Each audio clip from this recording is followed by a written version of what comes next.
देखिए, अजीब हालत है इस सरकार की। भला बताइए, कोई अंतर्राष्ट्रीय गायिका है या डांसर है जिसके बहुत फॉलोअर हैं, किसी ने हमको बताया कि उसके फॉलोअर लोगों की संख्या जो है मोदी जी के, अपने प्रिय मोदी जी के फॉलोअर से ज्यादा है। फिर वो लड़की स्वीडन वाली जो पर्यावरण की लड़ाई लड़ रही है, दुनिया भर में उसका नाम है, नोबेल पीस प्राइज के लिए उसका नाम जो है पता नहीं, हमको याद नहीं है कि मिला है या नहीं मिला है। या अन्य लोग भी, किसानों का जिस ढंग से आंदोलन चल रहा है और इस भयानक ठंड के मौसम में वो जमे हुए हैं, और 26 जनवरी की जो घटना हुई उसको छोड़ दिया जाए तो एक भी इस दरमियान कोई ऐसी घटना नहीं हुई जिससे उस पर उंगली उठाई जाए। अब सरकार ने जिस ढंग से 26 जनवरी के बाद जहां वो धरना दे रहे हैं, कील ठोक दिया है, दीवार बना दिया है, तरह तरह से घेराबंदी की है, खाई खोद दिया है। मैंने आप याद कर सकते हैं कि पुराने जमाने में जमींदार और राजा लोग जब शिकार करने के लिए जाते थे तो शिकार का मैंने हाका होता था कि घेर के राजा के सामने किया जाए, वो मार दे। लगभग वही स्थिति है यहां किसानों की, और पूरी दुनिया देख रही है। दुनिया के एक कोने में क्या हो रहा है, ये दूसरे कोना के लोग आज मैंने जिस ढंग से मैंने कम्युनिकेशन का सिस्टम जो है मजबूत हो गया है दुनिया में, वो अब छुप नहीं सकता है। और आप कैसे चाहते हैं कि आप जो है मैंने लोग इस पर कमेंट नहीं करें, इस पर बोले नहीं। दुनिया की सबसे बड़ी डेमोक्रेसी है, गांधी का देश है ये। इस देश में इस तरह से आज तक हम लोग भी अपोजिशन में रहे हैं। हमने इंदिरा गांधी के खिलाफ नारा लगाया है मालवंकर हॉल में। हमने वाईबी चौहान जब गृह मंत्री थे और पटना आए थे तो अंग्रेजी हटाओ का कार्यक्रम चल रहा था, हम लोगों ने गाड़ी रोक करके एयरपोर्ट पर उनको काला झंडा दिखाया था, उनके मुंह पर उनका मुर्दाबाद का नारा लगाया था। कभी इस तरह से व्यवहार नहीं हुआ जिस तरह से इस सरकार व्यवहार कर रही है, एकदम बिल्कुल दुश्मन की तरह। और कह रही है कि राजद्रोह है। बड़े बड़े पत्रकार मृणाल पांडे हैं, राजदीप सरदेसाई हैं, शशि थरूर हैं, राजद्रोह का मुकदमा किया है। क्यों भाई? दो समुदाय के बीच में ये लोग दुश्मनागत का भाव पैदा कर रहे हैं। राजद्रोह का अगर आरोप लग सकता है तो नरेंद्र मोदी और भारतीय जनता पार्टी और आरएसएस पर लग सकता है। आप खलिस्तानी लोग हैं, आंदोलन कर रहे हैं, लगातार आप बोल रहे हैं। संसद में बहस के दरमियान ये बात आई है, और आप जो है सिखों और हिंदुओं को लड़ाना चाहते हैं।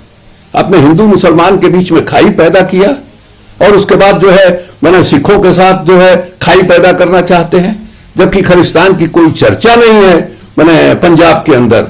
तो अगर सेडिशन का चार्ज, राजद्रोह का चार्ज लगता है तो प्रधानमंत्री पर लगता है, उनकी पार्टी पर लगता है। आज तक ऐसा कोई प्रधानमंत्री नहीं हुआ जो अपने देश के समाज को बांट रहा हो, सांप्रदायिक आधार पर बांटने की कोशिश कर रहा हो, रोज रोज नया नया बंटवारा कर रहा हो।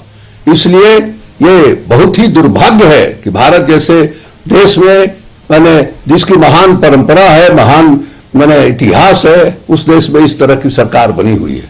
हम जो है किसानों का जो जमे हुए हैं इतने दिनों से, उनको सलाम करते हैं, और हम ही नहीं दुनिया भर के लोग जो है उनका समर्थन कर रहे हैं। अब मोदी जी चाहेंगे कि हम छुपा दें किसी बात को, तो छुपने वाली बात नहीं है। ये ग्रेटा थुनबर्ग ने कहा है कि वो अभी भी फार्मर के साथ खड़ी है। हाँ, सही बात है। आप जो है चाहते हैं कि धमका करके हम लोगों को चुप करा दें, तो धमका करके आप चुप नहीं करा सकते। आपने देखा धमकी का नतीजा क्या होता है। गाजीपुर बॉर्डर में ये एक जोगी जी हैं, महंत हैं, गेरुआ वस्त्रधारी हैं, इन्होंने पुलिस फोर्स भेज करके 26 तारीख की रात में तो धमकी दिया, खाली कराना चाहा। उसका क्या नतीजा निकला? राकेश टिकैत ने जिस भावुकता के साथ अपील किया, उसका क्या असर हुआ? और उस इलाके में इनको लगता है कि जाट से हमको क्या मतलब है, हम एंटी जाट वोट पर जीत करके आए हैं। ये बहुत बड़ा मैंने वो अपने सामने जो है खाई खोद रहे हैं। अब तो दिखाई दे रहा है जाट अकेले नहीं है, अब तो गुजर भी उनके साथ जुड़ रहे हैं, मीना भी उनके साथ जुड़ रहे हैं। मैंने जो जाट और मुसलमान के बीच में मैंने दंगा, जो मुरादाबाद और मेरठ में दंगा हुआ, उसके बाद जो दूरी बन गई थी, वो दूरी खत्म हो रही है। और एक नया इक्वेशन जो है बन रहा है किसान आंदोलन के चलते, जो उनके लिए खतरे की घंटी है।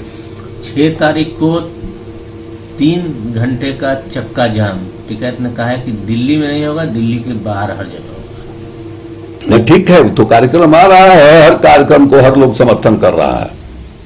ये ग्रेटा थनबर्ग पे राकेश टिकैत ने कहा कि ठीक है, उन्होंने मुझे क्या पता उन्होंने मेरा समर्थन किया होगा, मैं तो उनको उतना जानता भी ये नहीं। किसान क्या जानते हैं भाई? ये ट्विटर की राजनीति जो है ये आजकल शुरू हुई है। पूरा सब लोग ट्विटर की राजनीति कर रहे हैं। तो जो किसान है, गांव में रहने वाला आदमी है, उसको ट्विटर के बारे में क्या जानकारी है? या वो ग्रेटा थनबर्ग के बारे में क्या जानता है? या वो जो औरत है गाने वाली, उसके बारे में क्या जानता है? और उसके खिलाफ जो है आपने उतार दिया सचिन तेंदुलकर को।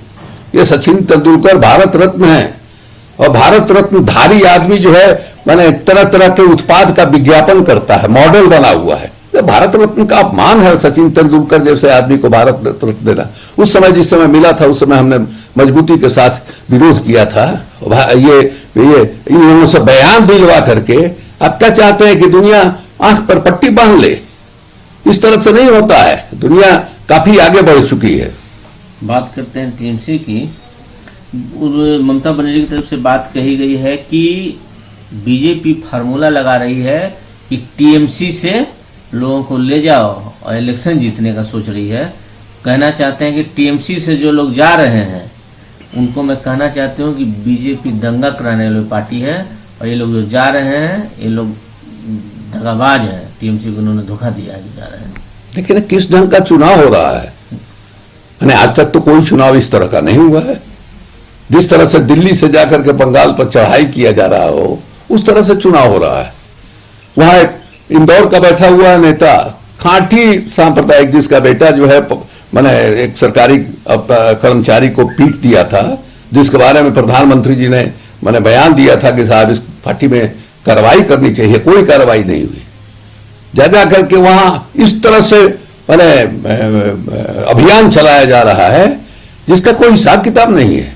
वहां गवर्नर भी भारतीय जनता पार्टी के नेता बने हुए हैं। हार जीत अपने जगह पर है, और जिस ढंग से विधायकों को तोड़ा जा रहा है, हल्ला है, भयानक रुपया खर्चा हो रहा है एक एक विधायक को तोड़ने में, एक एक लोगों को तोड़ने के लिए, और अपार साधन है इनके पास, मीडिया का समर्थन है, और उसका इस्तेमाल करके मैंने